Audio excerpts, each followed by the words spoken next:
CGI. Oh, NASA's faking everything that you have ever seen.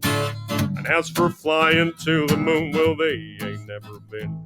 Indeed, my friend, their lying scum is there for you to see.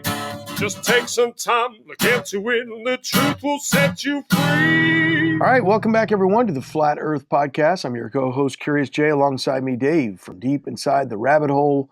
Back once again for an hour or so of your Flat Earth audio. Dave, what's happening this week, bro?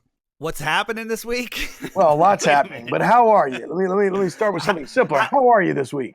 Simpler. You know, we live in a world filled with zombies and people that think we live on a spinning ball. How the hell do you think I am, man? Yeah, he's losing it 1 week at a time, folks. It's unbelievable what's going on in this world. The people that we're walking among, it is the Walking Dead. It's the Walking Dead out there. It's unbelievable. There's no difference except people's body parts aren't falling off yet, but that's coming pretty soon, I think. Yeah. It's every day gets closer and closer to the they live situation, you know, where everyone's walking around without the glasses, and you've put the glasses on, and it's just I can't take them off. Besides that, I am fantastic. Good. Thanks for asking. Hear. How are you? Not bad. It's a good day so far. I wanted to bring up really quick at the top of the program. You launched once again the page to fund the billboard that's going to go up over in Denver. Yeah, I'm really excited. We got a great spot this year. It's right next to the main highway, straight line out from the hotel. I think it's a 4 or 5 or 10 minute drive, maybe less. Cammie and Bob from Globebusters went and checked it out because they live right there. And it's a fantastic billboard right on the side of the highway. Easy gathering. Hopefully we'll have 100 people there this time. A lot of traffic. 87,000 eyeballs over 18 a week. So That doesn't include 18 and below. Right. It's a great billboard, and it's really going to be flat smacking 24/7. Very cool. Very cool. And we're going to try to get that up before the conference, leading into the international conference, obviously, like last year. But where can they find the link for to help out with that? The link will be on our podcast page and on the website, but you can just go to GoFundMe and search FE 2018 Billboard. FE 2018 Billboard, and haven't visited that page yet. We plan to, but why don't we do something crazy as far as the donations go? Because I know you and I were planning to put something in. Trying to decide how much. So perhaps we do an offer that says you and I will each match whatever anybody else donates between the airing of this podcast and the airing of the next podcast. Wow. Okay. All right. Are you in? Yeah, we can do that. Hopefully we don't have to issue some sort of apology or explanation as to why we didn't match someone's massive offer, funding contribution. But yeah, that'd be great. So you're saying basically, if you head over there and you throw down $5, every time we see that, then we'll go over there and we'll put in 5. You'll put in 5 and I'll put in 5. And yeah, so that'll be 15. So if somebody puts in 100, nice. You have to put in 100 and I have to put in 100. But there's a cap on this. As soon as the billboard's funded, we're done. So if somebody puts in $4,000, we don't have to match it because we've already gone over the funding. The funding is $5,600, I think. So I don't think that's going to happen. I don't think that's an issue. So let's go. Whoever wants to do that would be a lot of fun. And Jay, I was about to say, because if we have to match the $4,000, then we'll have to be putting up a GoFundMe for my divorce because I'll be in a little bit of trouble if we do that. But yes, I agree. I think that'd be awesome. So everybody who puts up, your donation is worth 3 times what you're putting up. Between the airing of this and the airing of the next podcast. I like that.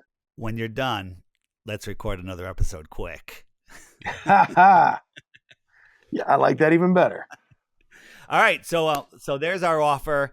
We will stand by it, and we're looking forward to the gathering at the billboard. If anybody that is in the area listening to this podcast, if you're listening to this podcast, you're at least curious about Flat Earth, go to the Flat Earth Conference. It'll be the most amazing experience you've had, I'll say, ever. Yeah. And on that note, earlier today, we tried to launch the recording of this podcast, and I was running into constant issues everything from a busted pipe to a mower next door.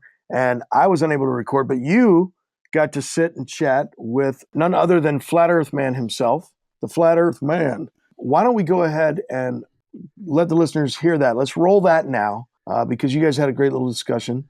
And then we'll come back on, you and I, and then we'll do the rest of the show and cover all the stuff that we've got on our list to talk about this week. All right, excellent. Here is my discussion with Alex, Flat Earth Man, while we were waiting for Curious Jay. Yeah, sure.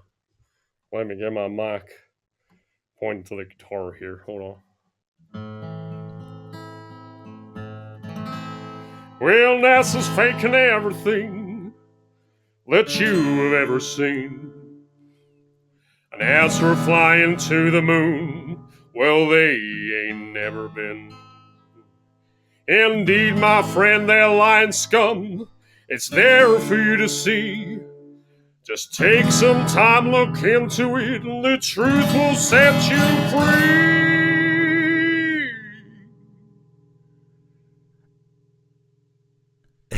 Nice. Should I carry on? Now, sure. Hey, when you came up with that lyrics, how long did that just come to you, or how did the writing of that song go? Do you know what? Before I got into this whole flat Earth music thing, I was interested in writing some sort of conscious music, some sort of music that could, get people to question the mainstream narrative. And I was writing a poem in my phone, and I was just sitting on the sofa, and I wrote the poem. The very first lyrics was just like, I met a man the other day who thought the earth was flat. I said, man, you must be crazy. Where the hell's your tinfoil hat? And it was just sounded like a poem. And then I wrote the whole song, and I got in the studio. I was trying to come up with sort of, trying to sing it like I met a man the other day who thought the earth was flat. And that didn't sound, it just sounded better when I spoke it like a, well, I met a man the other day who thought the earth was flat. I said, man, you must be crazy. Well, the hell's your tinfoil hat? It just sounded, when someone's speaking something, it sounds like someone's about to tell you a story. And in country and Western music is very, very good at telling stories. And you often find a lot of spoken word in country music. So it just kind of evolved from a poem on the sofa to bringing it into the studio. And that voice came out of me. It wasn't preempted. It wasn't planned. It just sounded good like that. It just sounded like someone's telling you a story, man. NASA's faking everything, man. And yeah, man. It's just, I don't know. I think Flat Earth Man was born right there. Have you used that cowboy voice before for anything? I did. I used it once, but it was really exaggerated. When I've still got a ringtone business, and that's my bread and butter. And I used to make ringtones. I still make ringtones. But some of the first ringtones I made, I was doing really silly voices, really exaggerated voices. And I did a song called, and I'll have to share this with you. It's got a hell of a lot of swearing in it. And it's called "Fuck Christmas" was the song that I made, and it was a real exaggerated country, dude. It was a fuck Christmas, just fuck it in the ass. Fuck Christmas, come on and raise a glass. Fuck turkey, fuck. It was just like that all the way through. Fuck this, fuck that about Christmas, all the way through the song, and it was really exaggerated. So I've done that voice before. Really exaggerate. Like, hey, man, it was kind of like that. And it was really, really animated. And everything you said was right. Really. It was just like that all the way through. And so I suppose I had a bit of experience from doing a kind of an American-y kind of voice, I guess. I have so many things I want to say. First, that song is my theme song, just so you know. To the dismay of many family members, but it is. I would like to. Same here. Yeah. Have you made any Flat Earth ringtones? You know what I did? I did a couple of Flat Earth ring. There was a song by it was a reggae group, and I'm sure you know it. It goes, "The earth is flat." No. Living an illusion, the earth is flat. Living an illusion, the earth is flat. It was something like that, a reggae kind of, and I thought, oh, that's really cool. And all it said was the earth is flat. So I thought I'd do a kind of a reggae, the earth is flat. The earth is flat.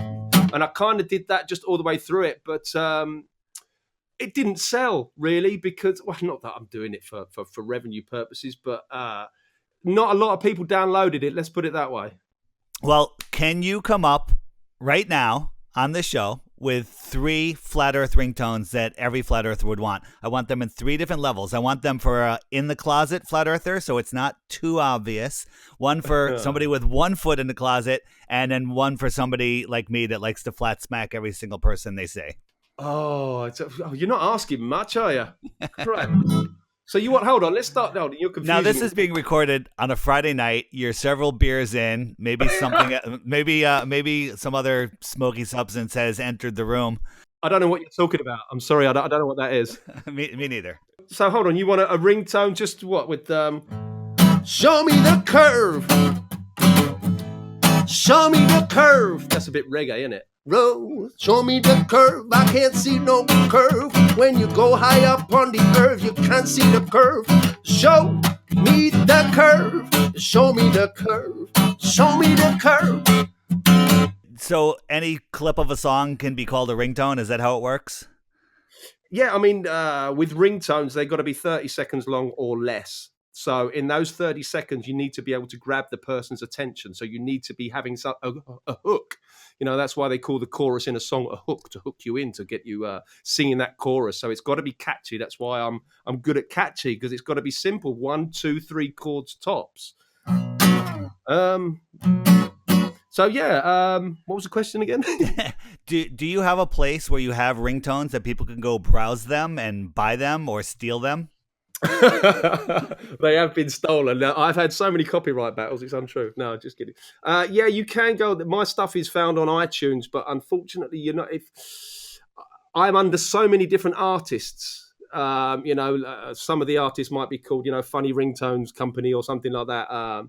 It's very difficult for you to find my specific work because we titled them many different ways for search engine optimization purposes. Let's put it that way. But they are out there. And one day you might listen to one and go, you know what? I bet that's Alex. I'm looking forward to it. I've never thought of having a flat earth ringtone, but what do you got? I want one. So maybe we can put a couple together after the show, during the show, and make them available to the millions of people that are downloading this.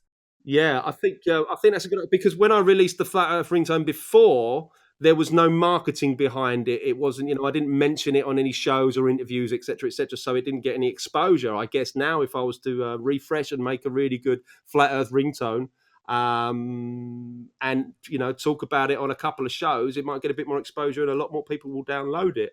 Saying that, I've just realised that my Flat Earth Man, NASA's faking everything that you have ever seen, that song, that chorus is available as a ringtone. So if you were to type Flat Earth Man, Conspiracy Music Guru into iTunes, you will see my songs there, and you will see one ringtone, which is the Flat Earth Man ringtone. So there is one available, having thought about it now. Yeah. Fantastic. When you switch between that fake accent voice that you have and your cowboy voice, it absolutely flips me out. Do you know what? Some guy left a message on my Facebook page this morning, and he was saying, and he gave me a review, a 1-star out of 5 review, and he was saying, this guy is fake. Have you heard his accent? Have you heard his real accent? He puts on a fake accent to fool all of you, and you're just buying into it, you fools, blah, blah, blah. And I was like, oh my God, some people. That was me, and we know that you're from Kansas. Speak in your real voice, please. Yeah. I said to the guy, that's like saying you were so disappointed when you found out that Tom Hanks's real voice, and he didn't speak like that retard in Forrest Gump, and like, he's fooling the world. These actors are, it's just some people just they don't seem to get that it is a character. It is a voice that I do. I'm not trying to fool people. I'm quite open about my real accent. I'm not trying to fool anybody. It is just a character, and that's what I use to put across the music, and I think it works well. It is pretty dramatic when you go from one voice to the other. So it's either a super talent you have, or I'm not sure what it is. I think it's MK Ultra mind control, man. You just got to say the right word, and then I turn from Flat Earth Man to Alex. It's So we started recording about 9 minutes ago. We're waiting for Curious Jay to show up, but why he's waiting to set up, we're going to keep recording, I think. So let's talk about the conference for a little bit. I want to talk about it when Jay gets here. You're going to the U.S. conference. Yes, I am. And you said 2 new songs? Well, here's the thing. I need to talk to Robbie about this. I've been thinking about my performance or performances quite a lot. Originally, I thought I would just jump on stage with an acoustic guitar, say hello to everybody, sing an acoustic song, and that would open the conference, or between the breaks or whatever. And I thought that would be good. But then I thought, no, I think people, want to hear the full band backing track, the fiddles, the bass guitar, and the drums. I think everybody wants that. And I think everybody would like to see the video playing behind me on the screen as well. So it would be a bit more of an immersive experience. A lot of people are familiar with my videos and songs in their full band mode. So rather than me just jumping on stage and doing an acoustic version, if it's okay with Robbie, perhaps I can supply him with a video backing track that I can play along to and sing live to. That way people will have a little bit more to listen to and a little bit more to see. Like the karaoke versions that you made with the words going by so people can sing along? Yeah, but creating a new karaoke track where the guitar is taken out and the voice is taken out, so I can play along with it and sing along with it live, but the lyrics will still remain so the audience can sing along as well. And I think that would be a nice thing to get the audience involved as well. Yeah, I would love to do a couple of songs live, maybe at the beginning of the conference or in sometime in the break before people take lunch or when they get back from lunch, just so it's not speaker. There's a couple of serious days there and a lot of serious information, and I'd like to just inject a bit of fun into it just to break it up a little bit. And then I would also like to showcase a couple of videos which I'm working on at the moment. They're big ones, they're big videos, they're long songs, and I'm really happy with them so far. And if we can preview those at the conference as well, man, I can't wait. I seriously can't wait. I would love to see you open and close every segment with a song, get people riled up. It would be fantastic. Yeah, I mean, I've got to speak to Robbie about, what's expected of me and, how things are going to work. But yeah, I'm quite happy to do. I don't want to rip the arse out of it, if you know what I mean. I don't want to saturate it and start pissing people off. There has to be a certain level, a couple of songs on the first day, couple of songs on the second day was what I was thinking. I don't want it to be, overkill. So you avoided my question. You have 2 new songs that you're saving for the conference. Yeah. Is that correct? That's correct. What have you titled them yet? Can you give us a title? I can give you the title of both of them, yeah. One is a song which is Flat Earth Man doing his usual style, featuring Alex, which is my usual style, in the chorus, and that's called Don't Let Them Take Your Mind. It's quite a serious song, a serious subject, and a lot of people will resonate with it because it's kind of about my awakening in a way, how I started to behave in a different way when I learned about Flat Earth. When we hear that song, are we going to want to kill ourselves at the end like we did after your last song where you were talking about... No, you're not. You're going to be inspired. All right, good. Yeah. No, definitely not. All right. That song was just me getting out some of my grievances, and I know I've got to step it up for the next one, but you have to have a sultry, slow, ballady kind of song on an album, and that's what that was for, as well as getting out some of my frustrations. So the next song... Even Linkin Park did that, so that's great. What's the second song? The second song is a really upbeat song, which is called Space is Fake. And that's all I can really tell you about it at the moment. It kind of, I don't want to say too much because, I'll just give you the title. Being the pushy Jew that I am, can you play us one chord, one bar, or whatever it's called? Oh, you're cheeky. Come on, man. Come on, just give us a little bit, like a half a chorus. Come on, no one can go take anything from that. Okay, right. Nice. Okay. There's no such thing as outer space. We made it all up. Yeah, space is fake. It's the greatest lie that's ever been told. The biggest trick you've ever been sold. We've been pushing this satanic lie. Space is a drug and everybody high. It's only your imagination that's been a space. Ladies and gentlemen, space is fake. Thank you. Nice. Very nice. Awesome. Can't wait. That's going to be fantastic. Tell us about your flight. How many stops, and are you nervous about the pilot really nosing down to get over the curve to get over to Denver? I'm more worried about the rounded windows. Yeah, we haven't booked the flights just yet. We shall be doing so in the next couple of weeks. I can't get a flight directly to Denver from Spain, which is a pain in the ass. So I've got to fly to London first, stay over there a night, and then fly from London to Denver, which is about 9 hours, I think. So I'm going to do it in 2 days. Spain to London, 1 day, stay overnight there. And I'm arriving, I believe, on the Monday. So I'll have a few days to check out the venue, do a sound check, just chill out a little bit, really, before the big event. We're going to have the Billboard again this year, which I just set up and very excited about it. It's going to be just a few minutes from the conference, straight down the road in a nice field that everybody can get to, and we're going to have a big gathering. I'm hoping we have 500 people show up for that, and that's going to be on Wednesday, the day prior to the conference. Cool. Is that the same place you had it last year? No, last year it was about a 20-minute ride from the hotel, and it was up a hill, and it was a little scary to get to. This one, we had Cammie and Bob from Glowbusters go check it out, and it is a perfect spot. Billboard is 40 feet by 16 feet this year. Nice. And it's going to be a great flat smack. About 80,000 people a week it hits. Hold on, just got a message from Curious Jay, and he says, Friday night traffic, should be home in 15 if it clears up and I get off the interstate. That's fantastic. Hey, we're going to take a little break here. I'm going to stop the recording, and when we get back, Curious Jay will be here.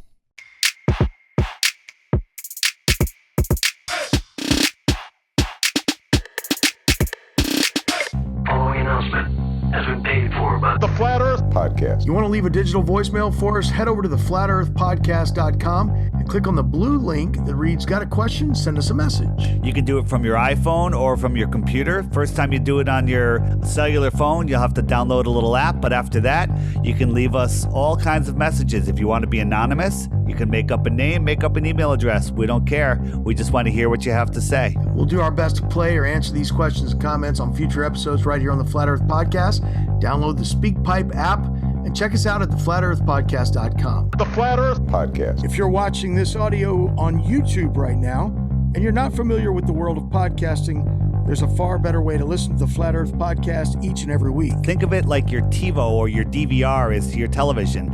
You subscribe to whatever show that you like. Whenever a new episode comes out, it records it, downloads it, and notifies you that there's a new episode for easy listening anywhere. Another great feature on most podcast players is you could speed up if you want to hear stuff even faster, or more importantly, it has a jump back and jump forward 30 seconds so you could skip annoying announcements like this. We're on iTunes, Stitcher, SoundCloud, and so many more. If we're not on your favorite podcast app, send us a message and let us know to make sure we will be. The Flat Earth Podcast.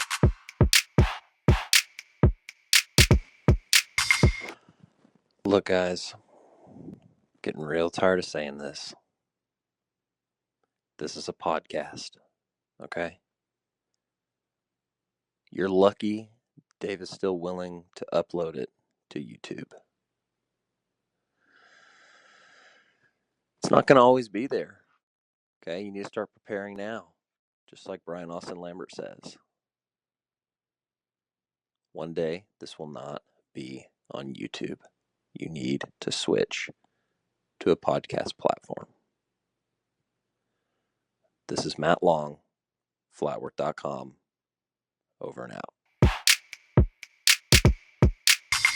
Right, back with us here on the Flat Earth Podcast. Great discussion, you guys. Thank you, Flat Earth Man, for joining us. My apologies for not joining you guys, but I'm glad it happened. And Dave, we've got a list of things to talk about this week. We already talked about the Billboard and the deal we're going to do with that. I want to first address an issue that came up between myself, you, and Jaron earlier in the week that I texted you guys regarding the laser to the moon argument that Globers constantly bring up. So I sent you guys a quick little meme earlier in the week, and it just says, if we really shot a laser to the moon, what about the movement of the Earth? And Jaron and I both separately did the math, and it is one argument that the Globe side does bring into the discussion over and over and over. But we've got lasers. They put reflectors. The astronauts left reflectors on the moon. This is what we're told. And they're able to, from McDonald, I believe, in Texas, they're able to take a large laser, shine it up there at the moon, and they get a reflection back, and boom, there you go. End of discussion. That's their argument. There's so many problems with that. Let's just start with the easy one. The spreading, as we've learned from laser tests, that lasers spread as they go. So what happened with Jaren's laser? It spread to like 5 feet wide in like 2 miles. It's called beam divergence. And the divergence, obviously, is going to get wider and wider the further distance that the laser goes. So we're talking about a laser that's going to leave Texas and supposedly travel 240,000 miles, or 226,000 when it's closest to us, to the moon and then back. And yeah, so the divergence is going to be massive. First of all, that's the first problem. Well, hang on. When I've used a laser, I had a pretty powerful argon laser, and when you shoot it into the night, I was shooting it a couple miles, and it looks like it stays a pencil thin beam. But what you're seeing there it is spreading out, but because it's going farther away, it's getting narrower. I can't say that word. Size-wise. Due to perspective. Yeah. So perspective from your point of view makes it look like a thin, equal line the whole way. It's kind of an amazing optical illusion. It is. And, but, get one yourself and shine it across the water somewhere. It may look like a pencil thin laser going a couple miles away, but when you get to that other side, that beam is no longer pencil thin. It is 5, 6, 8 feet in diameter. Right. If it's got to go 2 miles and it diverges to 6 feet, just do the math and think about the inverse square rule that we've talked about before on the show and how wide that laser beam is going to be when it finally reaches the moon to try to find these little reflectors. That's problem number one. That's only half the trip, though, because it has to now come back. Well, it's got to do it all over again. Yeah. It's going to diverge even more. Yeah, it's going to start over. It's going to hit the reflector, come off the reflector supposedly, and then it's going to start diverging from there.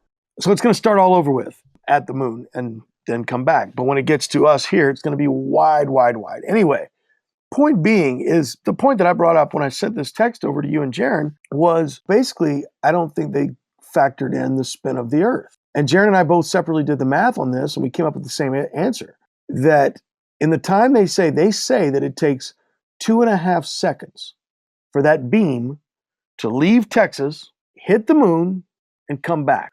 Well, in 2.5 seconds, when you do the math, the spot that you're in Texas, where the big laser beam base is sitting on the ground, pointing up at the moon, it is now moved in the easterly direction due to the quote-unquote spin of the Earth. It is moved over half a mile to the east. So how is that beam, that laser, how's it getting back to the same spot that it left? Can I give you the NASA fanboy answer? Of course. So the beam is diverging, okay, but NASA has better lasers than we do, okay, but it still diverges, which gives them a big, wide beam to find that little tiny reflector. So it actually makes it easier to find the reflector. So now the reflector is somewhere in that spread out beam. It captures, I don't know what percentage of the photon strength that's hitting it, bounces it back, and that beam diverges more than a half a mile. Therefore, your receiver is still able to catch the 1 or 2 photons out of hundreds of trillions that they're sending. Yeah, and that's the other aspect of this when you look really into this. It's such nonsense. And see what they're getting back.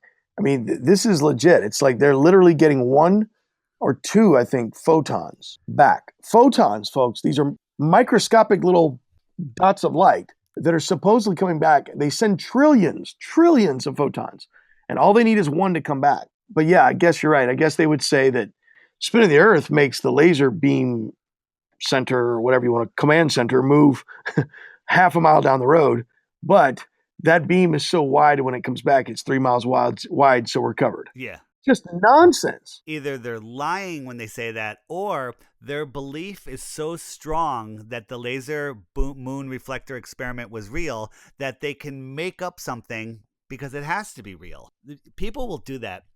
It's an interesting human behavior. If somebody believes something full out and you tell them something that completely takes away from that, they will make up something. They will pull something out of their rear ends to support their belief because it has to be true. That's right. It's like the analogy you brought up with the doctors that were shown those crazy injuries. Yeah, Jeff Bowman and the Boston. Yeah, from the Boston bombing victims. There's these what people claim to be fake injuries, and they show the doctors, and the doctors, their mind can't, even though what they're seeing is impossible by their medical knowledge that they have, they're not able to go, yeah, this is BS. Instead, their mind forces them to say, well, this has to be true because it was the Boston bombing. Right. And I saw this guy on TV, therefore it has to be real. It has to be real. So therefore, some weird medical miracle just happened. And they'll make it up. They just make it up. It's really a sad thing. Yeah, and I think that's probably more the case when it comes to this laser business and the believers in this. I think it's definitely more that than people just lying. I think your little guys that were set up at this station in Texas doing this laser beam project, I don't think they were all like evil liars trying to con the world. I think that they were already bought into it when they were sent over there. And even if they see something in their experiment, in their deal, in their job that doesn't jive, if it doesn't make sense, they're not going to allow their minds to go to, wait a minute, is this all fake? They're just not going to go to that. They can't. They're not able to. The thing is that there's always multiple people, multiple explanations of how they get away with it. Some of the people are liars. Some of the people are compromised and have no choice but to lie. Some of them actually believe it. I think like Don Pettit, he to me looks like a hypnotized, dummy that will say anything, because when somebody's hypnotized and you tell them, hey, you're an astronaut, you went to the moon, and you give them all the details so they can tell the story, they'll tell it like it's real. But then when somebody asks them a question that they weren't given the answer during hypnosis, like, hey, Don, how do these windows open? What happens if there's a leak? He'll have to make up something because in his mind, there has to be an answer. And so he'll just make it up. And that's when, which clip I'm talking about where he was. Oh, yeah. Oh, well, yeah, we've got a protocol, I guess, for those leaks. So they'll just make it up. He, in my guess, was as a hypnotized participant. Others are liars. Others are compromised. It makes a nice bowl of a lying soup. Well, I think with this laser to the moon deal, when you factor in the spin of the Earth, the movement of the moon that's happening, the angle that's of the moon, because one response that the NASA fanboys could easily give is, well, the astronauts knew that when they placed the reflector on the moon, so they put it up there at an angle, obviously. Well, okay, but then how do they know what angle the moon would be at on that given day when the laser was fired? Yeah, it's all. It's just there's so many things that when you really look into this, every aspect of all of this, you come out with it, just things not making sense. The left hand never makes sense with what the right hand has said. I got one for you. On Earth, the giant telescopes that they have, if you watch these documentaries on them, they'll say that they're put on special, massive concrete pads that go way into the Earth, because if while taking a long exposure deep space photograph, if somebody even walks by the telescope and they're just the tap of their foot on the ground puts a vibration, it could ruin the whole picture that's been being photographed for hours, tracking a distant galaxy or whatever. That's what they tell us. Meanwhile, they also tell us that they got the Hubble in space going 10 times faster than the speed of a bullet, falling around the Earth, somehow able to maneuver itself and get these perfectly still pictures. And also, think about this. The one on the Earth, all right, you got it, perfect, no vibration. What about the spin of the Earth? They'll just say it's tracking with the stars. If you really think about it and look into it, it's impossible. Wholeheartedly, it makes no sense. Well, the Hubble telescope, I looked this up here, is, do you know the speed? It's 5 miles per second. So every second that the long exposure has opened up to take a long exposure photograph of some galaxy or whatever, the Hubble has moved over 5 miles. It's traveling at a speed of 18,000 miles an hour. And you're right. It's obviously not going to hit a single bump. It can't hit a speck of dust anywhere, because I mean, we know a telescope or a camera on the ground, like you say, is so sensitive. That's why they use those concrete slabs to mount them. Do you remember when the Hubble went up? Everybody they were like, "Oh my God, the lens is out of focus," and then they had this epic spacewalk. No, I don't remember that one. So they had this epic spacewalk. It was one of the first, I think it was televised, where they're going out to fix it, and they reported on it again over a couple of days. And they fixed it and they got the first images back, and it was amazing. That was just an emotional grab to make people. So whenever you talk about the Hubble, they have this amazing victory feeling. You know, they launched it and they had this spacewalk and they fixed it. Yeah, thank goodness for those astronauts going out there and adjusting that lens. Yeah, they went out there with their big, thick gloves on. I mean, with a pair of work gloves on, it's pretty difficult to put a screw in a hole. They're doing stuff with these big, giant, bulky gloves, and vacuum sealed. And people believe this stuff. It's overwhelming sometimes. Well, and every problem, I say this all the time, but every problem on the ISS or the Hubble or whatever, any possible problem, it's always fixed with a guy in a wrench walking outside to go fix it. Yeah. Y'all didn't make any of the controls, any of the fix-it problems on the interior? So I got someone made a video the other day. I forget where I heard this. 60 people died during the building of the World Trade Towers, and 0 died building the most advanced architectural structure, the ISS, which is traveling 10 times the speed of a bullet while they built it.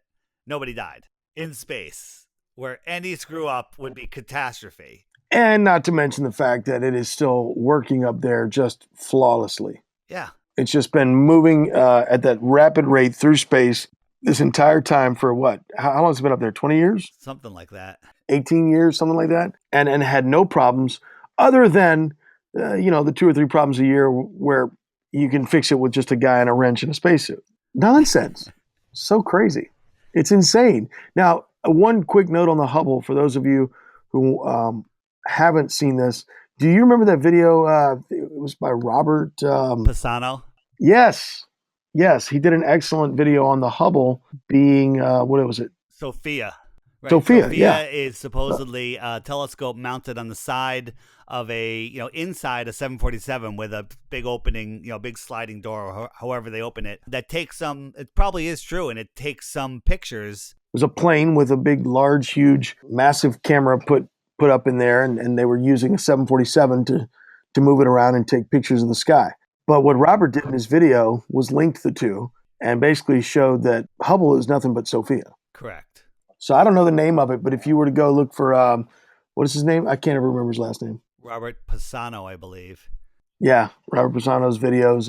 Hubble, just search Hubble Sophia.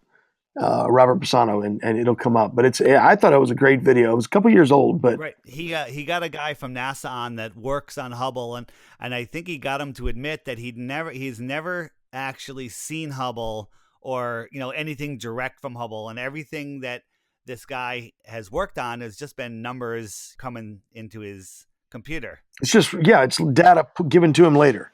Yeah, he's never once seen or been able to get any live feed from Hubble. Nothing. It's all delayed data. Right. He called like 2 people from NASA and somewhere else, and it was awesome. It was great. It's still around. A lot of people mirrored it. It's around. How about the video that we put up this week, or you added, I believe, to the Facebook page, where I can't remember who it was, but the guy basically made a 50-mile marker on the Earth to represent the Tycho crater. The Tycho crater is the one that you can see with your naked eye on a full moon, kind of on the bottom of the moon there, and it's about 40 or 50 miles wide. And he cut it out of the moon, on the computer, and stuck it on Google Earth. And he found something that was, that he measured that was 50 miles. So he put it there, and then he backed out using Google Earth. And when he got to 1,000 miles away, you could almost not see it. 2,000 miles, I think it was gone. Yeah, I think when he got a little over 2,000 miles, it had disappeared. Yeah, and they only had 236,000 more to go to be as far as the moon. So that right there shows that they're lying about the moon, period. Again, the left hand doesn't match what the right hand says. The left hand, on one side of things, they tell us that the Tycho crater is, I think, 50-something miles wide. If you've got a decent pair of eyes on like me, I don't have a decent pair of eyes. So with my glasses, when I put my glasses on, and it's a full moon on a clear day, I can see the Tycho crater with my eyes without getting my P900, without getting a telescope. And yet, when we know that we can't see 50-mile crater or circle of anything past a couple thousand miles. I mean, it's just not. Again, it just doesn't add up. Reality and what they say does not match. And that goes back to my comment before about when people believe something deep down that they'll make up stuff. Another thing they do when you show them something that is incontrovertible, this is incontrovertible. There's no other explanation other than it's either way bigger than they say or way closer, way smaller. It's just not what it is. What they do is they just ignore it. They just like, well, I'm not going to look at that. And they change the subject and they go to the next thing that they think that can support their globe. Right, but where's the edge? Just something. It's so amazing that there's so many proofs of the flat earth, so many things that prove that it's not a ball. But if there's one thing that's in question, that's the one they're going to hold on to. Well, you don't know the answer to this, therefore it's a ball. Right. The mind programming is amazing. It's so deep. Definitely. You mentioned before we went on the air, I haven't seen it yet, so you can fill us in. Paul on the Plane put out his latest video in the Faking Space series. Yeah, he did episode 12, the end of season 2. He does these nice short videos. Did it on the Himawari 8 hoax. That was a big one that the trolls use. Every 15 minutes, Yes. The Himawari 8 takes a photograph in real-time weather. Well, he showed exactly how they do it, and that's the end of that. He showed, them faking planets, deep analysis on the moon. His last one was on the LEM taking off on the moon and how utterly fake it was. Great series. Anybody that watches any one of those in either season, if you believe that the moon is real, the moon landings were real, you're not paying attention. So that's Paul on the Plane, or is it Paul on? I think is his channel now. Oh, is it? Okay. I didn't know he changed it. I've been a subscriber for a long time, but and I've watched most of his Faking Space stuff, and they're always good. But I hadn't seen the latest. That's awesome. You wanted to bring up something, Dave, about the tides and how gravity, the inconsistencies as far as gravity goes in space. Yeah, we've been talking about tides, the moon and the high tide, and how the moon really doesn't relate to the tides if you really chart it out around the Earth. The sun has far more gravity than the moon. Its gravity is so strong that it can pull Pluto, which is, if you looked at a scale model of the solar system, Pluto is so far away, and the sun can whip Pluto around, hold on to it, but it's not pulling the tides. Some people say, well, the sun does pull the tides. Well, if the sun pulled the tides and compare it to the amount of gravity that the moon has pulling the tides. No, it doesn't. It doesn't. It doesn't work. I mean, I'm becoming speechless when you talk about anything about the globe. There's nothing about the globe that when you just put a little bit of common sense and focus on it, that can hold up. None of it. It all falls apart. Yeah, it totally does. Whatchamacallit? I've said many a times when it comes to things like just the idea of, I think Morgau's pointed this out too many times, but when the moon is making its trip around the Earth, when it gets on that side closest to the sun, why does the sun and its massive gravity that keeps us going around it, right? Keeps Jupiter, for God's sakes, going around it. Why is the moon not pulled away when it gets closer to the sun? I say that all the time. When the moon is coming around the Earth, going towards the sun, why doesn't it speed up? Why doesn't it get pulled away? How does the magical Earth gravity hold onto the moon? And override the massive sun's gravity. The official story on the tides, and we've talked about this before, but anybody that still believes in moon tides and everything, the official story is if you have the moon over the top of the Earth, just for, you're looking at a model, the high tide is on the top of the Earth, right? Facing the moon. But there's also another high tide on the bottom of the Earth, and that's because the moon is pulling the Earth up and away from the water on the bottom of the Earth. From the water. Okay, I think I said that in the last show, but I think I'm going to say it every show because just think how stupid that is. That's got to be the most asinine explanation I've ever heard on the heliocentric side. It really is. And- that is and absurd. People just believe it because they're told to it by people wearing lab coats or people that have degrees. If you couldn't visualize what we just said, back it up about 40 seconds and listen to that again. The high tide on the opposite side of the Earth from where the moon is due to the moon's gravity pulling the Earth away from the water. On the bottom. That's so silly. So silly. Oh my gosh. Morguile put out another video this week. Good stuff from him. A short one, only 3 hours and 7 minutes. That's short for Morguile. The guy is prolific. He's so well spoken. I wish I could speak as well as see. Here we go. Speak as well as he does. You're working on it. Yeah. We're both working on it. We're trying. When I interviewed Alex before, it was late Friday night for him, and he had a couple cocktails in him. Then you canceled. It's now late Friday night for me, and maybe I have a couple cocktails in me. So my slurring of my words is worse than when I'm sober. There you go. So another point I wanted to bring up that you and Jaron and I also got into a big discussion about via text, and then you and I started talking about it verbally later in the week. I mentioned this on the show, maybe I guess last episode, I think with Karen B was there, really, really quickly. And then I got to thinking about it some more, and I realized the significance of it. The idea that if you're on the equator and you go away from the equator towards the poles, science says that you would actually start to weigh a little more as you rise in latitude. If you weigh 100, and it's not a large difference, but this is due to the spin of the Earth, right? That if you weighed 100 pounds at the equator, you'd weigh 100 pounds and, or let's say if you weighed, I think it's 100 pounds on the poles, you'd only weigh like 95 and a half pounds or 99 and a half. So you half a pound less. A 0.5%. Yeah, 0.5% less at the equator. I got to thinking about that as it relates to the price of gold. And, Jaron, his first response to this was mine as well. I mean, it's the obvious response. Yeah, but it's so insignificant.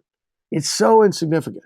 You're talking about 0.5% from pole to equator. Obviously, you can't go sell gold at the North Pole. But if you could get, maybe halfway up to the North Pole, let's say to a banking institution in Canada somewhere, well, you're only talking about half of 0.5%. So 0.25%, 3%, maybe. I mean, it's so insignificant.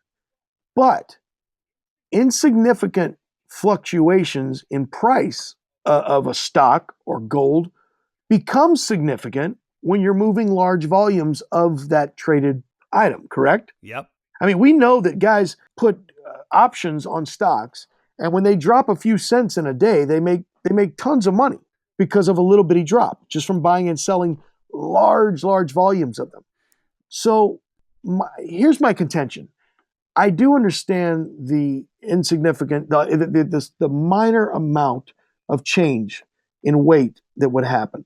However, I don't believe that the banking institutions, the central banks and the global bankers of the world who have been regulating the price of gold longer than anything regulated on earth would let this one slide. It's a loophole that should not exist. Does that make sense? Yes. I have a little issue with this. This is kind of reminding me of your eclipse obsession. Don't say eclipse.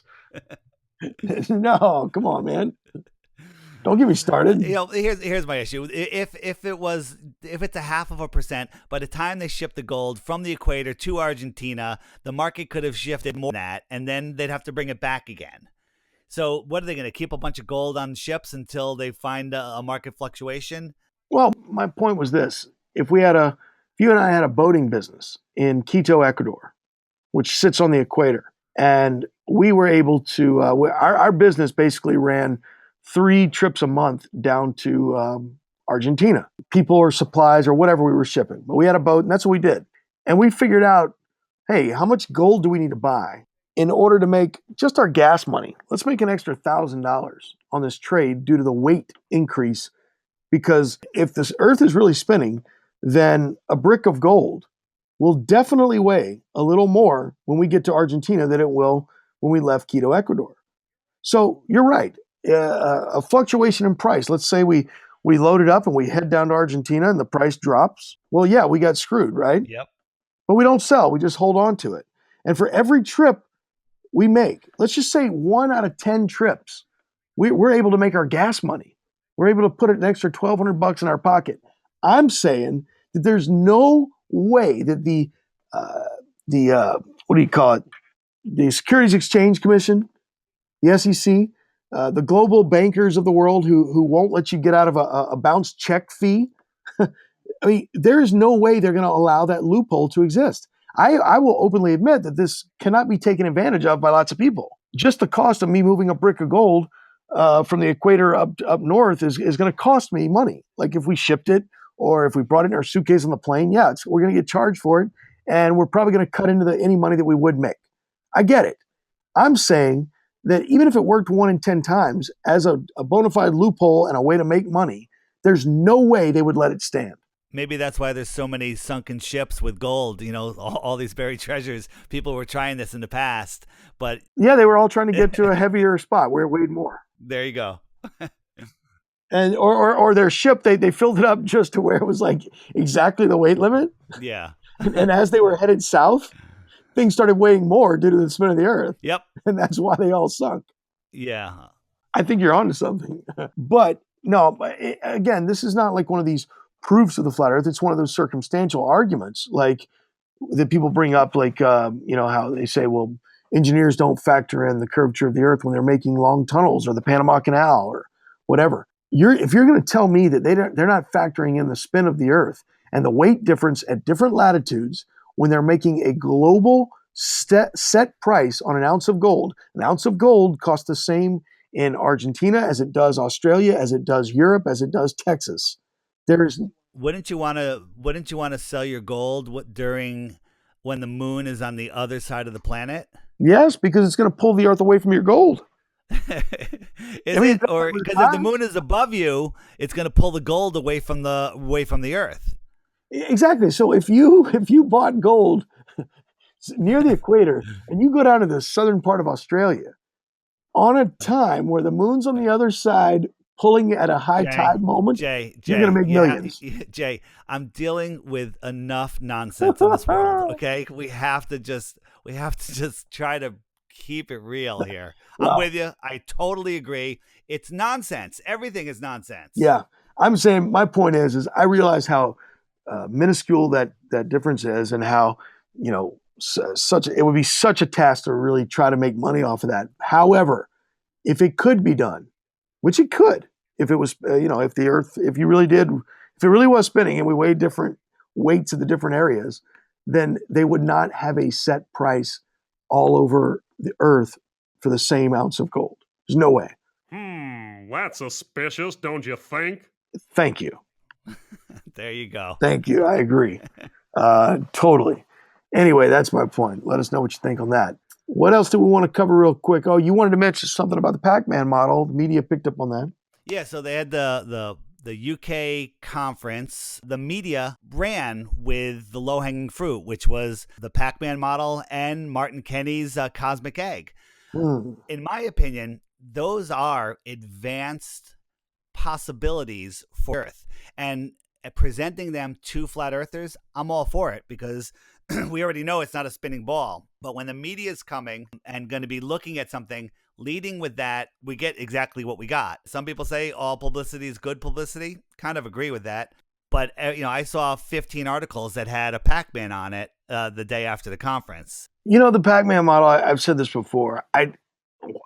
I cannot get past the fact that they're saying that the things disappear on one side and just show up on the other side. I guess my thoughts are that there's so much hocus pocus and magic involved, and suspension of disbelief involved in the heliocentric model itself, that when you start studying the flat earth and the globe, you realize all of the problems of the heliocentric model. Like, what? No way. That I've got a mental block against going into a direction where there's more hocus pocus stuff that I can't explain. Jaron and I did a debate with him and Lori. So if you want to know, if you don't know what the Pac-Man model is, watch that. And guess what? By the end of it, which was a couple of hours, you still won't know. because we didn't get anywhere. But I think it was a great demonstration of what the Pac-Man model is. The last thing I want to say is Darren Nesbitt and Martin and every one of them, we all agree on the same thing. We don't live on a spinning ball, and that's what the media is ignoring. Yes. We don't live on a spinning ball. What do we live on? We live on a flat Earth. How is it laid out? Well, there's a big question, and we all have a bunch of ideas, and we're really trying to figure it out. Yeah, there's still a lot of work to be done on that. I mean, for sure, as far as the layout goes, and what exactly is happening with the sun and the doesn't matter though. We don't live on a spinning ball. It's not a spinning ball. We all agree on that. And it's a flat plane. How it's set up, we're working on it. You're right. And I respect the heck out of Darren and them for their research and their dedication to all this. But no, it's just hard for me to go from once I realized just how much imagination nonsense goes into the heliocentric model. It's hard for me to go into something where I just have to go, you know what? I can't explain why the sun's disappearing and showing up magically on the other side of the Pac-Man map, but it just is. Like, I just can't go that way. The issue also with the Pac-Man map is north-south. When you go up north, where do you come out on the other side? Yeah, it's it's the end, or is it? Like, the layout doesn't even work mentally for me. The point I'm trying to make is the media, of course, is ignoring the big picture. We don't live on a ball, and there's proof. When it comes to the media, after listening to Globebusters, the long discussion that they had last week on that new documentary on whether or not it was a hit piece or not, and then just seeing more and more things like the media, like you say, taking the low-hanging fruit and showing the Pac-Man map instead of the other. It made me realize that I think we all ought to, if it's not going to be something like you did with Chris Jericho, where that was like a great discussion where he just wanted to know what was up and you guys were just throwing thoughts back and forth. It was a really open forum. It was a great forum. But if a news station wants to talk to someone about the flat Earth, I think it should be our mission to control the narrative completely, like they try to. Literally put the questions back at them on the globe. Don't even go in there and try to answer their questions about flat Earth. Hang on. Just make them question the globe. Hang on. I agree with the last statement you made there. People want to push the model that they believe. No problem. Just be clear. Hey, this is the model that I believe. But to start off, we all agree on the same thing, that there's no spinning ball. If you can lead with that, we're asking you to lead with that. There's proof that there is no curvature. These tests have been done, and here's the layout that I believe the flat Earth is, and here's why. That's fine. Yeah, answer every question, and then provide a follow-up question to them. So your flat Earth thing, where's your map? Where's your edge? Well, it's our theory that Antarctica is spread out around us rather than being a continent at the bottom of the ball, and that would be our perimeter, basically. Antarctica is the quote-unquote edge. However, I'd like to ask you guys, how the heck are we 1.5 million miles closer to the sun in winter than we are summer? Right. Boom. Answer their question and hit them with something they have no idea what you're talking about. Tilt the marshmallow, Charlie. Tilt the marshmallow, Charlie. Tilt the marshmallow. If you missed last week, I'll say it one more time. What does a parent tell their kid who's too scared to stand close to the fire when he's roasting his marshmallows, right? It's my marshmallow's not heating up. What do you tell him? You say, stand closer. No one has ever said, just tilt the marshmallow a little bit, Charlie. Oh my gosh. But do you see what I mean as far as the media goes? I thought the UK form of debate that they had at the conference, where it was Dave and Darren and a couple other guys, blokes, if you will, had a great little 25-minute discussion with the astrophysics guys. I thought that was the way these debates or discussions should be handled. In other words, let the questions come from the flat Earth side to the globe, not the other way around. I think they should also be given a half a dozen questions in advance so they can research themselves. Like, hey, we're going to be asking you about gyros and why they don't stay level when a plane is turning. So they basically can't say, well, I'm not an expert on gyroscopes, I have no idea. That's exactly what they did say. Exactly. So you can't, give them that in advance, and then let's discuss, and then once we get their answer, then we follow up. Overall, I thought that was a great way to handle this. You ask science, you ask people the heliocentric side about the problems with their model. If we go into a flat Earth discussion, that's going to be a 5-minute discussion on CNN, and we let them ask us all the questions, I'm telling you, it's going to end up, whether it was meant to be or not, it's going to end up looking like a hit piece every time because we don't have all the answers. We have theories, we have ideas, we have models that we subscribe to, but we don't have the proof. Agreed. Right? Yeah. What do you say we get to some speak pipes, or do we have anything else we need to talk about on the list? I think our list is pretty covered for now, and if there's anything that else comes up, we'll handle it during the speak pipes. Let's take a break and come back and get some speak pipes. Dave?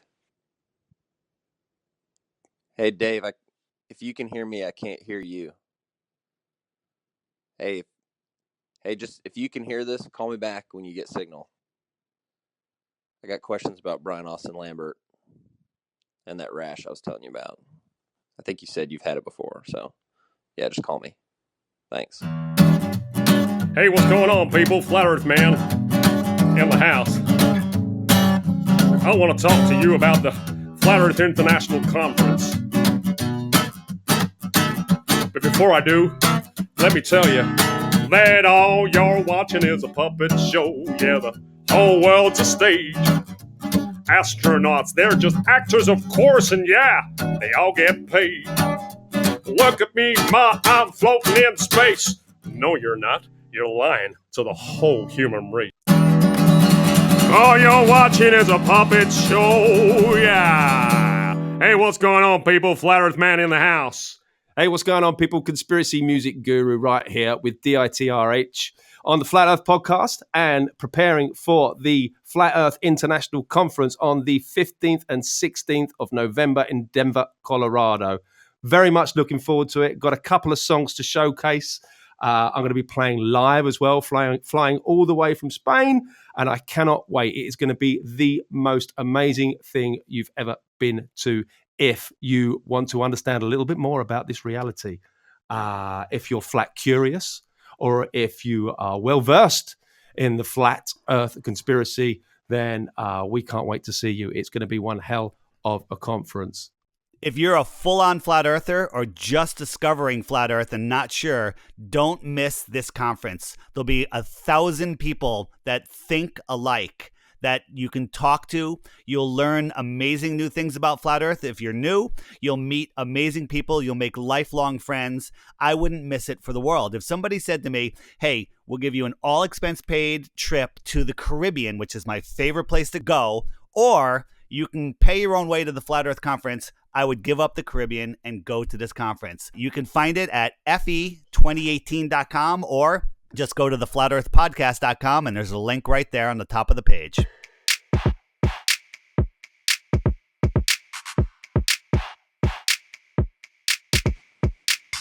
On a serious note, if you're not signed up for the conference in Denver, you need to be. And you need to go to the website so you can help us get the billboard up there. So, Dave, make sure you point everyone that direction. And you don't have to be as forceful as you were with me as far as donating. So it's a choice. People don't like feeling pushed around. Back once again on the Flat Earth Podcast, and let's crack open some speak pipes. Dave, are you ready to do this? Ready to go. So let's check out our first speak pipe. This one is from Wayne. Hey guys, this is my 15th attempt at this. I'm really challenged at this speak pipe. It's a good app though. My name's Wayne. I'm Gravity Man on Twitter. My job on Twitter is to mock the globe, so I get them really mad at me. So my scientific flat earthers come behind me, and then we start a conversation. Getting people upset is the first step to getting them into the flat earth truth. Anyway, is there a way to actually prove to these globers that the earth is not spinning, besides the obvious that it's not spinning? I mean, I was thinking somehow I have to get something levitated with a camera on a tripod pointed at this levitated item, and if the earth was spinning, the item would actually eventually go out of view. But if it's not, it would stay right in front of the camera. So anything on that? Thanks. All right, thanks for the call, Wayne. So yeah, good work getting out there on Twitter. He has 3 parts. So the first part is his job is to get people upset, and then he has a team of scientific flat earthers coming in behind him. I absolutely love it. It sounds like Mission Impossible. And it is Mission Impossible because he's dealing with globe trolls, it sounds like. Yeah, kick the hornet's nest and have a team of guys standing behind you with cans of Raid. I get it. It works. That's good. It's good. I add it to the soup of what everyone else is doing, and it's delicious. Yeah, and then one misconception you had in there, Wayne, about the idea of proving gravity. As far as the heliocentric model goes, they would say that you're getting something to elevate above the Earth and go off camera wouldn't in fact happen in their model because they say that the atmosphere is rotating along with the surface of the Earth. That's what they say. So, it's kind of like filming a helicopter. If a helicopter goes and it just kind of sits above the Earth, and you tell the guy not to, just to levitate, just to sit there, right? We all say, well, the Earth should spin out from under it because it's spinning and you're not. But they would say, no, the atmosphere is spinning with the Earth. Well, and it's also the gravity is reaching up and holding on to those things and spinning it around with them, with the Earth. That's why they call it gravity. Yeah. It's all part of the system, is what Anybody? they say. Thank you. He'll be here all week, folks. And his last part was, is there any way to convince these globers that the Earth is spinning? Not spinning. Yeah, not spinning, of course. Sorry. I would ask them if they believe in the moon landing, and if they say yes, I would say no, there's no way to convince them. Yeah, it's a great starting point. You could always refer them to the Michelson-Morley experiment. Tell them to check that out. Go to YouTube, type in Michelson-Morley experiment, Earth not spinning. And, there's a lot of people who've broken that thing down and explained why that scientific experiment by scientists proved that we were, in fact, not spinning. That and the Sagnac. Oh, and Aries failure. There's 3 of them. Right, Dave? Or you could just go to the shore and watch the sunset and ask yourself, are you falling over backwards faster than the speed of sound? Yeah. It's pretty obvious that you're not. Pretty clear. Yeah, it's pretty clear that the sun is just traveling away. See you, sun. See you tomorrow. Yep. All right, next speed pipe. Thank you for the call, Wayne. We appreciate it. And, of course, all your work out there. This one is from Mr. Nobody. Hey, Curious Jay. This is Mr. Nobody calling in to say I love the show. I think you do a great job on the show. And that other guy, can't think of his name, Damon Weiss or something like that. It's got that peak inside the bunny hole. Yeah, he's kind of got a nasally voice, so you should probably do most of the talking. He says some pretty good stuff, but he should let you do the talking. Anyway, I called in just, I have an observation. I bought me a P900. I've been watching the moon and never really realized how it rolls kind of clockwise across the sky as it, goes across the flat Earth. And I watched a video, a documentary. It was called Antarctica, A Year on Ice. It was filmed in 2014. It's available on Netflix. And watch the time-lapse footage of this thing. The moon goes clear across from horizon to horizon and doesn't turn a bit. Just wondered what you guys thought about that. Anyway, love the show. Keep up the good work. Later. All right. Thanks for the call, Mr. Nobody. Curious Jay really appreciated that one. I agree wholeheartly with the first part of his sentence, of his statement. The second part, does the moon not roll when you're in Antarctica? I have not seen that. Yeah, I haven't either. And I was going to ask you if you had checked out that documentary because someone else mentioned that recently, the Antarctica 100 Days or whatever. It's on Netflix. But I tell you what I'm going to do. I'm probably going to watch that later tonight at your suggestion, Mr. Nobody. Yep, we'll take a look into that. Maybe Dave Marsh can look into that because he's good with that stuff. Yeah, good stuff. And we'll let you know what we think. All right, next one is from Mark. Hey guys, my name is Mark. I'm a big fan of the show. I'm a flat earther myself. Just had a quick question regarding the curvature formula. I have 2 friends that are landscape architects, and they say the end of the formula is squared to account for surface area.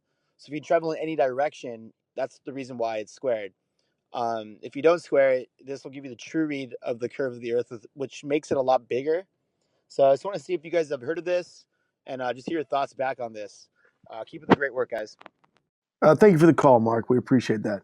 He's saying that the squaring is because of the increased area, of the diverging lines. That makes sense. Yeah. So I'm not sure. Do his architects think that the Earth is a bigger globe? I don't know, but I know that the curvature formula, when you do it the long way, and that's what convinced me that this 8-inch square per times mile squared was correct in the very beginning. When I first started looking into this, I did the Pythagorean theorem and broke it down and just threw in different distances, tried different distances, and we did this the long way. And every time we would come up with the same answer that was on that little table that the 8-inch per mile people had done. Lo and behold, it was like, yeah, okay, so the 8-inch times mile squared is basically like a shortcut, quick formula for what the long work shows as well. So I don't know. I'd have to see these guys who are doing this surveying work. I'd have to see what they're really meaning, because we know the Earth's not larger. So it makes I don't know. I'm not sure if I'm even answering that right. But. That was a tough one. I think we that's another one we got to look into a little more. Yeah. Sorry about that. But thanks, Mark. We appreciate it, brother. All right, this one's from Jeff. Hi, my name's Jeff. I am in Brooklyn, New York. I have many questions, but my main question is I guess why is there, if there is a flat, if the Earth is flat, then why are so many people spending so much time and energy trying to hide that? Why is it needed to be hidden? Like, wouldn't it just, what, you know what I mean? Like, why is NASA trying to hide this from us? Or why is the government hiding the flat Earth from everyone? And that seems like an essential question, because like, I don't know that, like, knowing what, anyway, you know what I mean? Wow. All right. Thanks for the call, Jeff. The question that comes up so often when people first get into this is, but why? Why? We've got everyone's got, we don't have a concrete answer. Oh, I do. Definitely. Oh, I do. Oh, you do? Yeah. Well, I like to say we don't have a concrete answer because I can't get inside the heads of these people who are hiding something. But Dave, will you tell them what you say? They're hiding who we are, where we are, what we are. We are not these random specks of dust in the middle of an infinite universe. We are divine beings that are here. We are souls with great powers. But if we live in a state of believing there is a limited world and believing that we are in danger and giving up our power to the elite, that is giving them our power. That's what they want. They essentially want our souls. They want us to be their servants, their slaves, and they can't do it without us willingly giving it to them. And I will tend to agree with that answer as far as why goes. As far as my feelings go on this, I think that they're trying to hide who, like you say, who we are, what made, that something made us, because the flat Earth would definitely imply creation, a intelligent creator. And I think that was originally the reason to hide it. As far as now, I can get a lot less religious on the answer and just say, well, just follow the money. Now it's like, well, I don't necessarily think the heads of NASA are hiding this stuff because of their anti-religious feelings or whatever. I think that now they've got a good little money thing going. They're getting tons and tons of money from us. I don't believe NASA gets $52 million a day. I believe they steal $52 million a day from us. NASA is not what they say it is. They're taking the money from us. They don't need our money. They just need to keep us needing money. Sure. They're keeping us slaves. They're getting us to willingly give up our power. If you discover, hey, there's probably more land. There's a creator. That's as far as I go with that statement. And that we are more powerful than we're led to believe, that we have abilities that they've taken from us. Technology, that we're using now, our iPhones and our computers and everything, are stealing our natural ability. The technology that we have is an artificial world, and we live in a natural world that's perfect. Our artificial world has many flaws and is robbing us from our ability. Once you got GPS, you forgot how to get everywhere, right? Yeah. So don't confuse technology with intelligence. I mean, anyone who thinks that we're smarter now than we were 100 years ago is we crazy. don't think that they had iPhones and telecommunications hundreds of years ago, but there was pyramids all around the world, across the plane. How did they communicate with each other? How did they get there? They had abilities that have been stolen from us. And let me just say this on the why thing. So if let's just say you're a person who can't get into any of what we just said. Imagine you're a detective and you get called to the scene of a crime. And it's the address of this little old lady, lives in this little neighborhood. She's lived there for the last 60, 70 years, Mrs. Brown. And Mrs. Brown is found dead on the floor in her kitchen. She's found there, and the police officers called the detectives, called you in, to figure out what happened, because they couldn't figure it out. She either slipped and fell and hit her head and died instantly, or they noticed that there is a bat on the floor next to her, right? So it could go either way. Either she fell down, the bat just happened to be on top of the fridge, and it fell whenever she went down and shook the fridge, and bam, the bat fell, and it was an accident, whatever. Or someone came in, hit her with the bat, and left.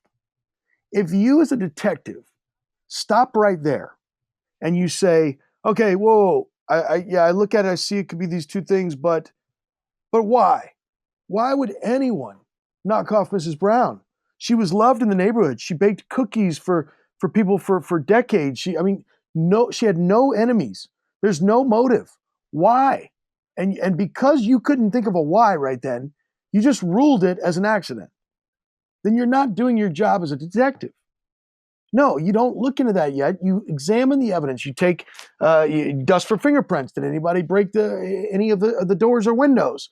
Let's interview neighbors. Did anyone see anything strange? You dig further. And so when people jump right to the why, I often bring that scenario up with a detective, because I say, look, if you're really interested in this, if you really want to make a decision on this, then you need to examine the facts and do your investigation before you try to figure out some motive. Boom. Knowing the shape of the world is not important, but believing that you live on a limited ball spinning through infinite space and that you are a speck of dust with no meaning, that matters. Thank you for the call, Jeff. And we hope we helped with the why question a little bit. Next call is going to be from Leo. Hey, Jay. Hey, David. This is Leo, and I just want to give a shout out to you guys, saying how good of a job you guys are doing. Also, shout out to Chris Jericho's podcast, because that is how I found you guys, through them. And amazing that within that hour and a half time, 2 hour time, David actually completely destroyed my indoctrination, which is awesome. Don't really have a question right now. Would love to maybe possibly be on the podcast someday. I have a lot of stories to tell, with only being a flat earther for 3 weeks now. If you want to get a hold of me, it's at xleo_francox@hotmail.com. I am actually married to a Glober. I don't have one friend that I know who is a flat earther. Would love to come on, tell you the crazy stories I already have, it only being such a short time. I binged through all the show. Thank you for hearing me out. All right, great call. And welcome to the rabbit hole. Yeah, welcome. It's pretty sad, a divorced man with no friends. No, there's always hope. No, don't worry. There's always hope for the flat earthers, because ballers could come around when their significant other is showing them information. Eventually, they will come around, or it'll just end badly. Yeah. Great to have you over from the Chris Jericho podcast. If you've listened to previous episodes of this show in the last 5 or 6 episodes, you've heard me rave about his podcast and how great it was that he had Dave on. But just to go even further, I was just saying to Dave on the phone the other day, not on the show, that I literally think that as far as like scoring points for the flat earth, I think that the show that Dave did with Jericho is probably the best point scorer for flat earth since the Kyrie Irving deal. And I say that because he went on there and Jericho's got a great audience, a very large established audience. He was cool enough to have Dave on there and talk with him sensibly and openly and not condescendingly, not have him on there for a 5-minute slam dunk piece.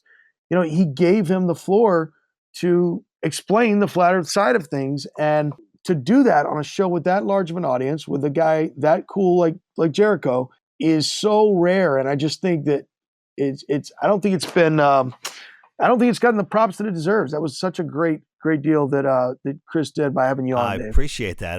That was a really great interview, and you did a great job as well. Put both of you over on that. You both did great. Did we answer his question? I think so. I mean, he was just saying, as far as getting on the show, we need to have a format sometimes when we get more people on the show. But and as far as being lonely, we get it. It's lonely at the beginning, right? Hey, there's a conference coming up November 15th and 16th. Make it a goal. If you have to figure out how much money you got to put in the jar every day between now and then, maybe it's only $5. You can do that. You'll make lifelong friends, as I said in the ad just earlier. Check it out. That's my recommendation. Yeah, You'll make new friends because you're going to lose all your old ones. Yeah, be careful. Be careful, Leo. Honestly, I'm just having a couple of my in-person real friends starting to convert over. It's just starting to happen, and it's been 3 years now. They're slow. It's tough. They're coming around. Yeah, I got a couple, maybe 2 or 3. All right, next call is from Todd. Hi, Dave and Jay. This is Todd from California. I was doing some thinking regarding cameras in the vacuum of space. It seems like the smoking gun is that there's no way a camera would operate correctly in the vacuum of space. I haven't done the experiment myself, but I've looked at some of the research, and it seems like all the moving parts and little pieces literally would lock up or explode like so many other things do when there is no atmosphere. So curious on your thoughts, if you've seen anything on that. And thanks for all you do. Much appreciated. Yeah, good point with the camera in space. Now, I'm not sure if he's talking about I guess their answer, Dave, would be, as far as the moon landings go, was that they had it in that little contraption on the guy's suit, and it was sealed up away from the vacuum. It was vacuum sealed or whatever. But as far as the other cameras on the outside of the ISS and things like that, I don't know. But I totally agree that a camera would definitely succumb to the various problems of an infinite vacuum. Let's assume a camera would work in space. How about an astronaut in a vacuum? We haven't been able to see that. They had one guy in a suit in a chamber, and before it was even a complete vacuum, his tongue, the saliva on his tongue started to boil, and he passed out. Yep. Yeah, that's a great video to watch. People and things cannot survive in a vacuum. Any little air, in the plastic in the camera, wouldn't that just explode? Apparently, you can send a Tesla car. Yeah, they got those super tires on it. I want those tires. Yeah, through the Van Allen belts and just send it on its way to Mars without doing a thing to it. Yeah. But nothing else would work. No, another great point, man. That vacuum of space, man, would definitely cause problems with just about everything. Thank you for the call, Todd. This next one is from Matt. Hey, Dave, it's Matt. Dave, hey, can you hear me? Hey, if you can hear me, call me back when you get this. I didn't get my check this month from the CIA. I didn't know if you got yours. So, yeah, give me a call if you can hear me, because I cannot hear you. All right. Dave, is there something you need to tell us? I have no idea who that was. Okay. All right. All right. This one is from Diego. Thank you, Matt. We did hear you.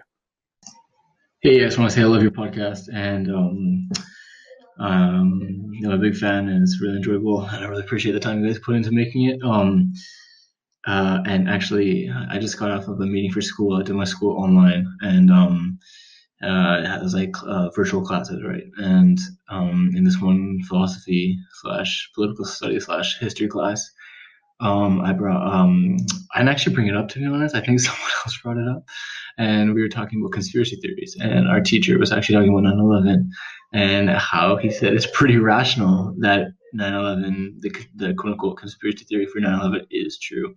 So I thought that was really interesting. And of course, someone brought up flat Earth, right? And they were saying like it's so ridiculous how like there's so much evidence for everything. And I even proposed that we do a project on flat Earth. So I'm bringing up the topic and it's gonna happen. We're gonna do a project on it, and of course.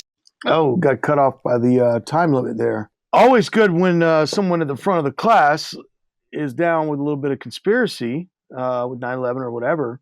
But as far as flat Earth goes, I'm not sure where he was headed with the class project thing. But I've said for a long time that I think classes ought to. I think everyone would learn so much about science in general if they would, split it up into a couple teams in class and do a debate. Because everyone does think, oh, there's so much evidence for the globe or whatever, and no one can even understand how anyone could possibly think it's flat, and yet it's so not that way. So I think the perfect way in a class, if you've got a teacher that's down with conspiracies, man, run it by him and say, hey, why don't we do like a debate, a fun, spirited science discussion? Sounds to me like that teacher is just, has woken up to 9/11, maybe even recently, decided to mention it in class. And then when flat Earth was brought up, he just, did the normal reaction that we all did at first, just dismissing it. I have a thought here. Jay, do you think there are any flat earthers that believe the official 9/11 story? I've never met one. I've never talked to one. No. Yeah, I don't think there are any. Isn't that interesting? Yeah, I think it is. So do you have to know about 9/11 to learn about flat Earth, or does flat Earth wake you up to 9/11? No, I think for most of us being around for the last 20 years, if you've been around for the last 20 years, let's say, I think it depends on your age. I'll say that. So an 18-year-old nowadays could come across online, especially the way things are right now with flat Earth. I think they could come across a couple of flat Earth videos and become a flat Earther before even hearing about the 9/11 stuff at that age. If you're up in years and you lived through the 9/11 stuff and lived through the conspiracy videos and the loose changes and all that stuff, which obviously hit us way before flat Earth, then I think that, put it this way, somebody who's 35 and up, I think there's no way they're going to be 9/11 first for sure.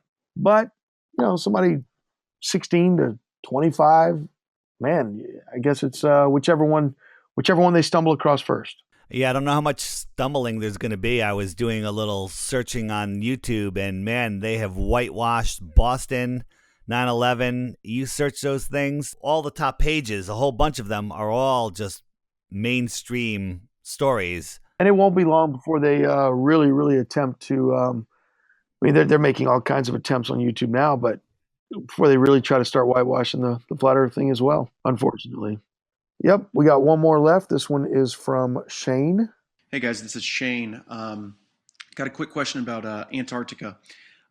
So on the flat Earth model, Antarctica is the shoreline of our hypothetical lake in Kansas, like you guys have been describing it as.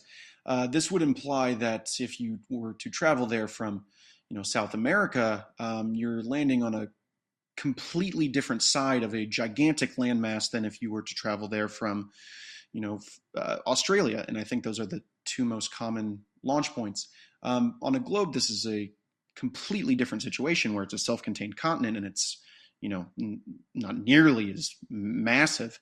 With all these research stations that are supposedly on Antarctica, how does the flat Earth side of things, explain this phenomena of multiple research stations over this gigantic landmass if we're to believe the Kansas shoreline scenario?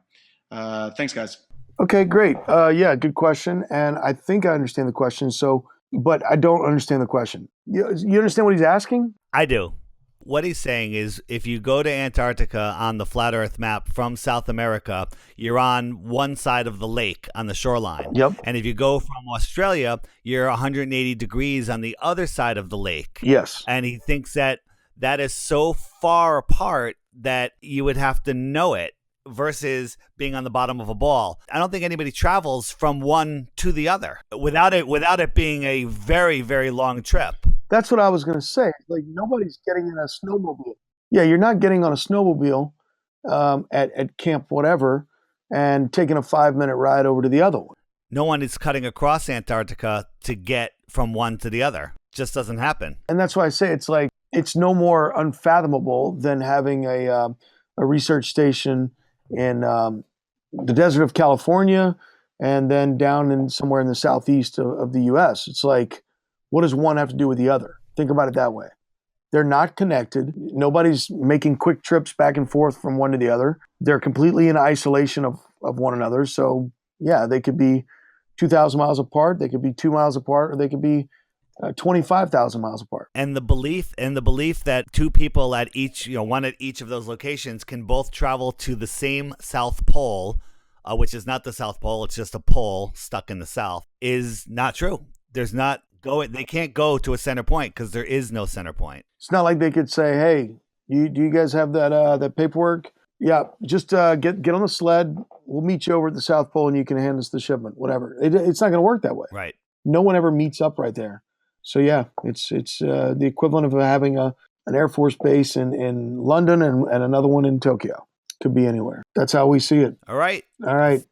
Yeah, that concludes this week's Speak Pipes, and hopefully we'll get some more in and hit them all next week, Dave. I don't think we had anything else, do we? We were all over the place today, so I'm sure we missed some things, and if we've confused you, we're sorry. But getting our schedules to sync, it's now 2:00 in the morning, and we're recording here, so we do the best that we can. Those of you who do listen to the show regularly, want to support the show, one quick thing you can do is head over to iTunes and leave us a review, because we know that the Globers hit our reviews quite frequently. Speaking of Globers, real quick, we've had so much trolling, which is a sign that we're over the target, where they're just coming at us, just everything they can. We have an offer. I'm going to speak for you, Jay. Okay. If a Glober can, in a speak pipe, supply us with just one, not a tirade, just one proof that we live on a spinning water ball flying through space, we will cancel the podcast and drink bleach. Oh, wow. All right? All right. Yeah. And we'll give you all the money we've made from the podcast, too, times 10. Yeah, right. Which will 0 times 10 is still 0, man. No, it's less than 0 times 10, which means we'll send you a bill. That's true. They'll owe us money. Yeah. All right, everybody. We will see you at the next podcast. We don't know how soon that's going to be. It depends on how your donations go. If it motivates us to get to another show quick. If you want another show quick, scare us. Donate some money towards the Billboard. It'll be a great cause, and it'll help wake up 87,000 people a week. There we go. A lot of eyeballs. All right. Thanks for listening, and we'll catch you next time. Well, I met a man the other day who thought the earth was flat. I said, "Man, you must be crazy. Where the hell's your tinfoil hat?" But he spoke with such conviction, and he believed the words he spoke. And something deep inside me knew this couldn't be a joke. But why would he believe this? Why believe such things? When everybody knows the earth's a ball and that it spins. Well, you must be pretty crazy if you think the earth is flat. Because we all know that it's a globe, and that's a simple fact. So I said, what about the photographs that NASA takes from space? He gave a knowing smile and told me, "Man, those things are fake." But what about the videos that I've seen with my 2 eyes? What about them? He replied.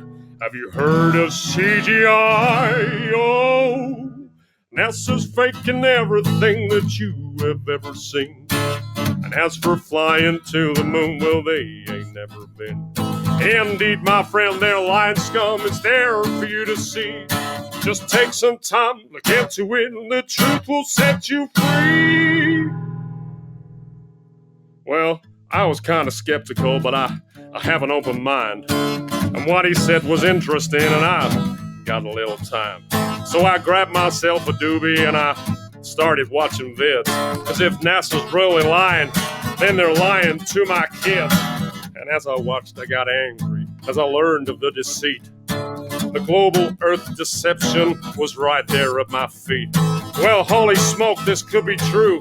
What if we're not on a globe? The more I learned, the more I yearned, the more I started to probe.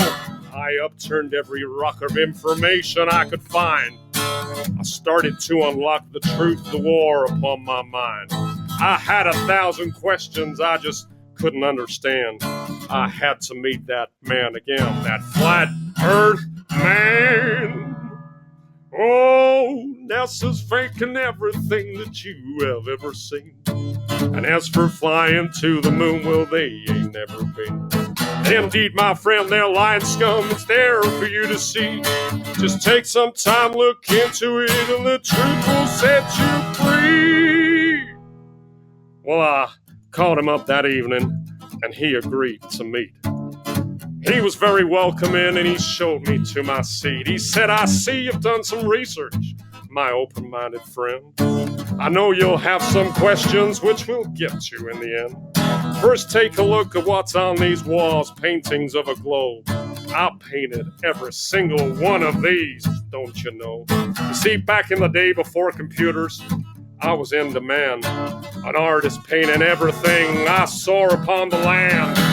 Landscapes were my favorite. I was awfully good at those. Many people told me that they looked just like photos. And then one day I got a call from a real important dude. He asked me if I'd like a job and said the money's good. Well, what's the job? I asked him, then I'll wait for his reply. You'll be painting globes for NASA. Then he promptly said goodbye.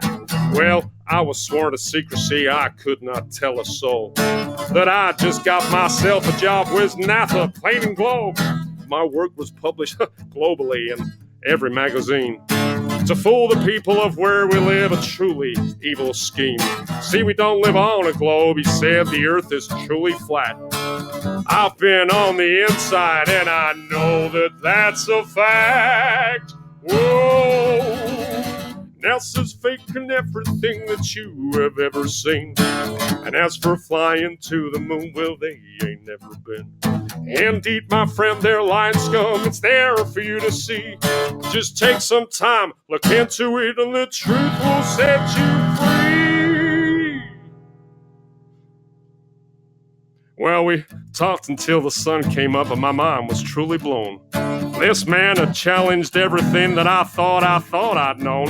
And finally it was clear to me why these bastards lie. And finally it was clear to me about the reasons why.